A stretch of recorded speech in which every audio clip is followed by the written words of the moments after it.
वीणावादिनी महातपस्विनी।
ഓം ശാന്തി.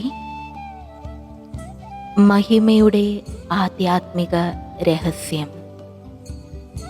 ജഗദീഷ് ഭായിജി സരസ്വതി മാതാവിൻ്റെ ജനനത്തെക്കുറിച്ചും കർമ്മത്തിൻ്റെ ആധ്യാത്മിക രഹസ്യത്തെക്കുറിച്ചും ഇങ്ങനെ പരാമർശിക്കുന്നു. ശ്രീമദ് ഭഗവത്ഗീതയിൽ ഇങ്ങനെ പറയുന്നു: പരമപിതാ പരമാത്മാവ് പ്രജാപിതാ ബ്രഹ്മാവ് മുഖേന യജ്ഞത്തിലൂടെ സൃഷ്ടിയുടെ രചന നടത്തി. അനേക പ്രകാരത്തിലുള്ള യജ്ഞമുണ്ടെങ്കിലും അതിൽ വെച്ച് ഏറ്റവും ശ്രേഷ്ഠം ഈ ജ്ഞാനയജ്ഞമാണ്. ഈ ശ്രേഷ്ഠമായ സത്യുഗി ദൈവിക സൃഷ്ടി നടത്തുന്നതിനു വേണ്ടി പരമാത്മാവ് ജ്ഞാനയജ്ഞത്തിൻ്റെ സ്ഥാപന നടത്തിയതാവുമെന്നതിൽ സംശയമില്ല. പരമാത്മാവ് ഈശ്വരീയ വിശ്വവിദ്യാലയത്തിൻ്റെ സ്ഥാപന നടത്തി.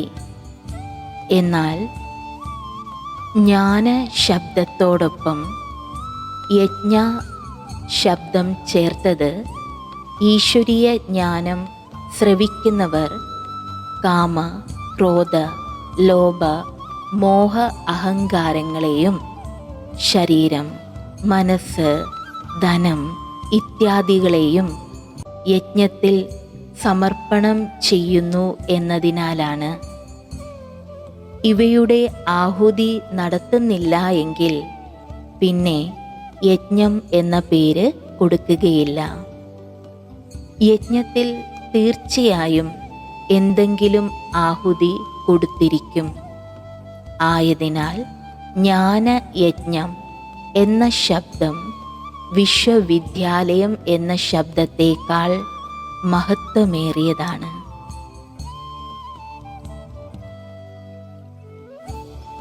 സരസ്വതിയുടെ ജനനം. ദ്രൗപദിയുടെ ജനനം യജ്ഞത്തിലൂടെ ആയിരുന്നു എന്ന് മഹാഭാരതത്തിൽ വിവരിക്കുന്നു. അതിനാൽ ദ്രൗപദിയെ യജ്ഞ സൈനി എന്നും വിളിക്കപ്പെടുന്നു. ഇതേപോലെ വിദ്യാദേവി സരസ്വതിയുടെ ജന്മവും യജ്ഞത്തിൽ കൂടിയാണ് എന്ന് അനുമാനിക്കുന്നു. അഗ്നികുണ്ഡമാകുന്ന യജ്ഞത്തിലൂടെ ഒരു മനുഷ്യനും ജന്മമെടുക്കാൻ സാധിക്കില്ല. എന്തെന്നാൽ അഗ്നി ശരീരത്തെ കത്തിച്ചു കളയും. ജ്ഞാനമാകുന്ന അഗ്നിക്ക് ശരീരത്തെ ഭസ്മമാക്കാൻ സാധ്യമല്ല. ഈ അഗ്നിയിലൂടെ ശരീരത്തിൻ്റെ ലൗകിക ജന്മം ഉണ്ടാകുന്നില്ല, മറിച്ച് ഇതിലൂടെ സ്വഭാവ സംസ്കാരങ്ങൾ പവിത്രമായി മാറുകയും അവയുടെ ശുദ്ധീകരണത്തിലൂടെ പുതിയ മാനവ ജീവിതം ആരംഭിക്കുകയും ചെയ്യുന്നു. ഇതിനെ മർജീവ ജന്മം എന്നും പറയുന്നു. ഇതിനെ അലൗകിക ജന്മം അഥവാ രണ്ടാം ജന്മം എന്നും പറയുന്നു. ബ്രാഹ്മണരെയും ദ്വിജർ, ഇരട്ട ജന്മക്കാർ എന്ന് പറയുന്നത് ജ്ഞാനത്തിലൂടെ രണ്ടാം ജന്മം കിട്ടുന്നതുകൊണ്ടാണ്. ഇതുപോലെ തന്നെയാണ് ജഗദംബ സരസ്വതിയുടെയും ജനനം. പരമാത്മാവ് പ്രജാപിതാ ബ്രഹ്മാവിലൂടെ ജ്ഞാനയജ്ഞത്തിൻ്റെ സ്ഥാപന നടത്തുകയും അതിലൂടെ മമ്മയ്ക്ക് പുതിയ ജന്മം ലഭിക്കുകയും ചെയ്തു എന്നർത്ഥം. ശരീരരൂപത്തിൽ മമ്മ നേരത്തെ തന്നെ ഉണ്ടായിരുന്നു. എന്നാൽ ജ്ഞാനത്തിലൂടെ മമ്മയുടെ മനസ്സും വാക്കും കർമ്മവും നിർമ്മലം അഥവാ കമലപുഷ്പ സമാനമായി. ആയതിനാൽ ചിത്രകാരന്മാർ മമ്മയെ കമലപുഷ്പത്തിൽ ആസനസ്ഥയായി കാണിക്കുന്നു. എന്നാൽ ഇന്ന് ഒരു വിദ്വാൻമാർക്കും ദേവി സരസ്വതിയുടെ ജനനം എങ്ങനെ ഉണ്ടായി എന്നതും പ്രജാപിതാ ബ്രഹ്മാവിന് സരസ്വതിയുമായി ബന്ധം എന്താണ് എന്നും പറയാൻ സാധിക്കില്ല. ജ്ഞാനയജ്ഞത്തിൻ്റെ രചന നടത്തുന്ന ബ്രഹ്മാവിനെ തന്നെയാണ് യജ്ഞപിതാവ് എന്ന് പറയുന്നത്. ജ്ഞാനത്തിലൂടെ അദ്ദേഹം ഒരു പുതിയ ജീവിതം സൃഷ്ടിച്ചു. അവരെ ബ്രഹ്മാകുമാർ, ബ്രഹ്മാകുമാരിമാർ എന്ന് വിളിക്കുന്നു.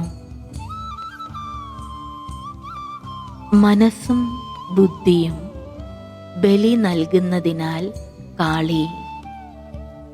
ജ്ഞാനയജ്ഞത്തിൽ ബ്രഹ്മാകുമാരന്മാരും ബ്രഹ്മാകുമാരിമാരും വികാരങ്ങളെ ആഹുതി ചെയ്ത് തങ്ങളുടെ ശരീരം, മനസ്സ്, ധനം എന്നിവ യഥാശക്തി സമർപ്പണം ചെയ്തവരാണ്. ഇവരിലൂടെ തന്നെയാണ് യജ്ഞം മുന്നോട്ടു പോയതും പിന്നീട് മറ്റ് ബ്രഹ്മകുമാരി കുമാരന്മാരും ഉണ്ടായിക്കൊണ്ടിരിക്കുന്നതും. ഈ പുതിയ ബ്രഹ്മപുത്രരും അവരവരുടെ സമർപ്പണം നടത്തിക്കൊണ്ടേയിരുന്നു. ശരീരത്തിൻ്റെയും ധനത്തിൻ്റെയും സമർപ്പണം എളുപ്പമാണെങ്കിലും മനസ്സിൻ്റെ സമർപ്പണം വളരെ പ്രയത്നമേറിയതാണ്. എന്തെന്നാൽ മനസ്സ് ചാഞ്ചല്യമുള്ളതാണ്. സരസ്വതിജിയും തൻ്റെ മനസ്സിനെ പൂർണ്ണമായും സമർപ്പണം ചെയ്തിരുന്നു. മമ്മ തൻ്റെ സർവസ്വവും പ്രഭുവിന് അർപ്പണം ചെയ്തു. മനസ്സും ബുദ്ധിയും പൂർണ്ണമായും പരമാത്മാവിന് സമർപ്പണം ചെയ്തു. ഈ രണ്ടിൻ്റെയും സമർപ്പണം ചെയ്തതിനാലാണ് മമ്മയെ കാളി എന്ന് വിളിക്കുന്നത്. ഈ പുരുഷാർത്ഥത്തിൽ മമ്മ ബ്രഹ്മസന്താനങ്ങളിൽ അദ്വിതീയയും അഗ്രഗണ്യയും ആയിരുന്നു. ആയതിനാൽ മമ്മയുടെ മനസ്സിൻ്റെയും ബുദ്ധിയുടെയും ബന്ധം പൂർണ്ണമായും പരമപിതാ പരമാത്മാവിൽ ചേർക്കപ്പെടാൻ സാധിച്ചു. ഇതിൻ്റെ ഫലമായി മമ്മയുടെ പരിപക്വമായ അനുഭവങ്ങളുടെ വെളിച്ചത്തിൽ സർവ യജ്ഞസന്താനങ്ങൾക്കും മാതൃതുല്യമായ പാലന കൊടുക്കാൻ സാധിച്ചു. അതിനാലാണ് മമ്മയെ യജ്ഞമാതാവ് എന്ന് പറയപ്പെടുന്നത്. സർവരെയും പ്രതി മമ്മയുടെ ഹൃദയത്തിൽ വാത്സല്യം നിറഞ്ഞിരുന്നു. അതിനാലാണ് മമ്മയെ ജഗദംബ എന്ന് പറയുന്നത്. അല്ലാതെ സ്ഥൂല രൂപത്തിൽ ഒരാൾക്കും മുഴുവൻ ജഗത്തിൻ്റെയും അമ്മയാകാൻ കഴിയില്ലല്ലോ.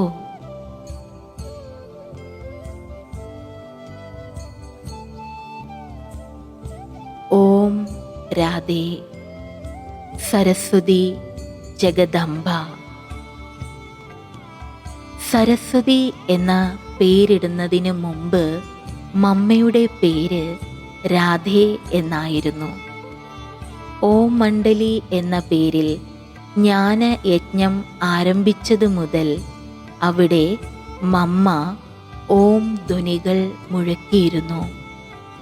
ദേഹബോധത്തിൽ നിന്ന് വേറിട്ട് മമ്മ ഈശ്വരീയ സ്മൃതിയിൽ മഗ്നമായിരുന്നു.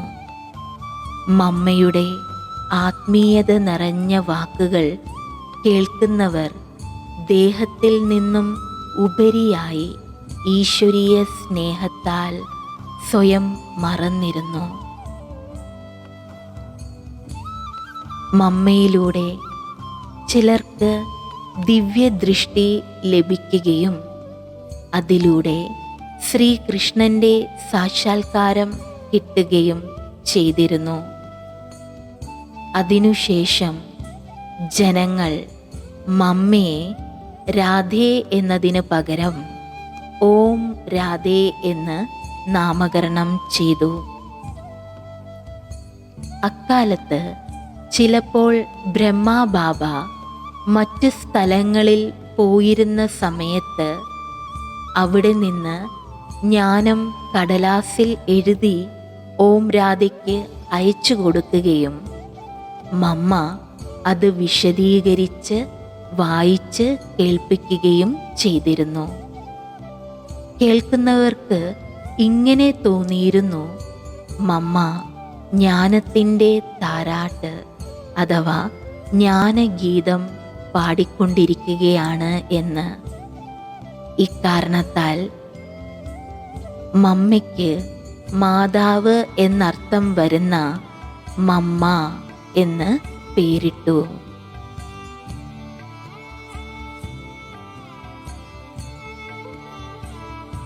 പ്രശ്നങ്ങളും യോഗ തപസ്യയിലൂടെ മാതേശ്വരിയുടെ അഭിമുഖീകരണവും.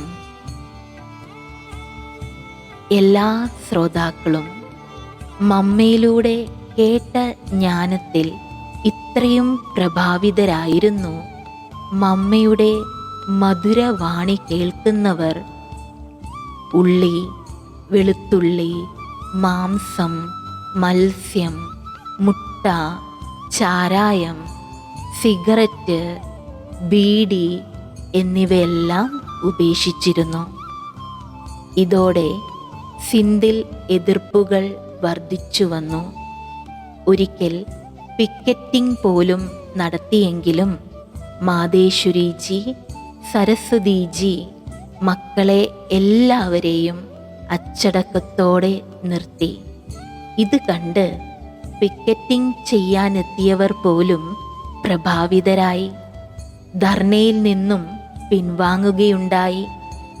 ചില വിരോധികൾ കോടതിയിൽ പരാതി കൊടുത്തു എങ്കിലും അവിടെയും മാതേശ്വരിജി തൻ്റെ നിർഭയതയും നിശ്ചിന്തതയും നിസ്വാർത്ഥതയും നിർമ്മല സ്ഥിതിയും കൊണ്ട് എല്ലാത്തിനെയും നേരിട്ടു. അക്കാലത്ത് ലോക ചരിത്രത്തിൽ മമ്മയെപ്പോലെ ഇത്രയും ചെറുപ്രായത്തിലുള്ള ഒരു കന്യക ഇപ്രകാരത്തിലുള്ള ഒരു വിഷമഘട്ടത്തെ അഭിമുഖീകരിക്കേണ്ടി വന്നിട്ടില്ല. പരമപിതാ പരമാത്മാ മുഖേന ലഭിച്ച ജ്ഞാനത്തിൽ അനേകം പുതിയ പുതിയ കാര്യങ്ങൾ ഉണ്ടായിരുന്നത് കാരണം സ്വാർത്ഥമതികളായ ദേശക്കാർ അവരുടെ ബന്ധശത്രുക്കളായെങ്കിലും മാതേശ്വരി സരസ്വതി സദാ നിശ്ചിന്തയും നിർഭയയും നമ്രചിത്തയും ആയിരുന്നു. ചില വിരോധികൾ മമ്മയെ കണ്ട മാത്രയിൽ അഥവാ അല്പനേരത്തെ സംസാരത്തിന് ശേഷം മമ്മയുടെ പ്രശംസകരായി മാറിക്കൊണ്ടിരുന്നു. ഇപ്രകാരം മാതേശ്വരിജിയുടെ സ്ഥിതി ഈ ലോകത്തിൻ്റെ ആകർഷണങ്ങളിൽ നിന്നെല്ലാം ഉയർന്ന് ശിവപരമാത്മാവിൻ്റെ ആകർഷണ വലയത്തിലായിരുന്നു. മമ്മയുടെ ശരീരം ഈ ലോകത്ത് തന്നെ ആയിരുന്നെങ്കിലും ബുദ്ധി ശിവപിതാവുമായി ബന്ധിക്കപ്പെട്ടിരുന്നു. ഇക്കാരണത്താൽ മമ്മയുടെ വ്യക്തിത്വം വളരെ പ്രഭാവശാലിയും ആത്മീയ ആകർഷണത്താൽ നിറഞ്ഞതും ആയിരുന്നു. മമ്മയുടെ വാക്കുകളിൽ മധുരതയുണ്ടായിരുന്നു. വാക്കുകൾ മനസ്സിനെ ശാന്തമാക്കുന്നതും ശക്തി പകരുന്നതും ആയിരുന്നു. സദാ നിർഭയയും നിശ്ചിന്തയും. മാതേശ്വരിജിയുടെ തപോബലം വളരെ ഉയർന്നതും വിശുദ്ധവും ആയിരുന്നു. മമ്മയുടെ അടുത്ത് പോകുന്നവർക്ക് പലപ്പോഴും ഈ അനുഭവം ഉണ്ടാകുമായിരുന്നു. മമ്മ യോഗത്തിൻ്റെ ശക്തിശാലി സ്ഥിതിയിലിരുന്ന് പവിത്രതയുടെയും ദിവ്യതയുടെയും കിരണങ്ങളെ പരത്തിക്കൊണ്ടിരിക്കുകയാണ് എന്ന്. മമ്മയുടെ നയനങ്ങൾ അചഞ്ചലവും മുഖം മന്ദസ്മിതവും ദിവ്യ ശോഭ പരത്തുന്നതും ആയിരുന്നു. മമ്മ കേവലം ജ്ഞാനത്താൽ മാത്രമല്ല ജനങ്ങളുടെ സേവനം ചെയ്തിരുന്നത്, മറിച്ച് തൻ്റെ തപശക്തിയും സ്ഥിതിയും കൊണ്ട് ആത്മാക്കളിൽ ശക്തി നിറയ്ക്കുകയും ശീതളമാക്കുകയും ചെയ്തിരുന്നു.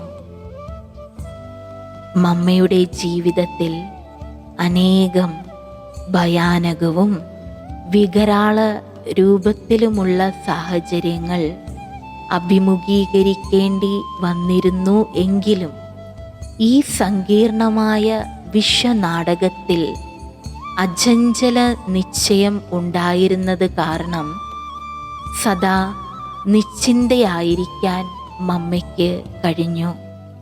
എന്തിനേറെ ബാബ മമ്മയോട് അറിഞ്ഞുകൂടാത്തതോ കഠിനമായതോ ആയ എന്തെങ്കിലും ജോലികൾ ചെയ്യാൻ പറഞ്ഞാലും മമ്മ ഒരിക്കലും പറയുമായിരുന്നില്ല, ഞാൻ ഇതെങ്ങനെ ചെയ്യും, ഇതെനിക്ക് അറിയില്ല.